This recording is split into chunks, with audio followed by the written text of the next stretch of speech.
Selamat datang di podcast Cerita Misteri 126, podcast seputar misteri dan cerita pengalaman horor.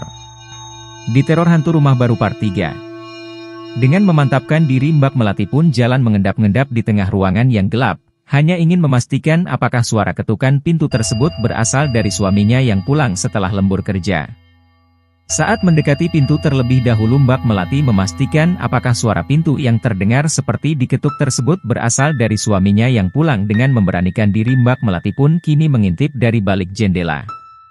Dengan perasaan was-was dan campur aduk, Mbak Melati pun tampak tidak percaya dengan apa yang dilihatnya dan buru-buru bergegas balik menuju kamar. Begitu tutur Mbak Melati.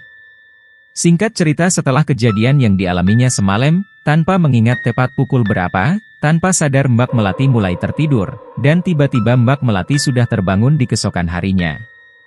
Entah apa yang terjadi setelahnya, Mbak Melati nampak tidak mengingatnya. Saat terbangun di pagi, Mbak Melati lalu mencari ponsel untuk mengabari suaminya, karena pada saat bangun tidur Mbak Melati belum sekalipun melihat sosok daripada suaminya.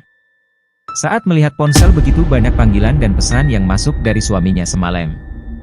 Apa sebenarnya yang terjadi semalam setelah Mbak Melati buru-buru balik ke kamar, dan bagaimana kelanjutan dari keseruan cerita tersebut? Bersambung, nantikan kelanjutan ceritanya di part 4.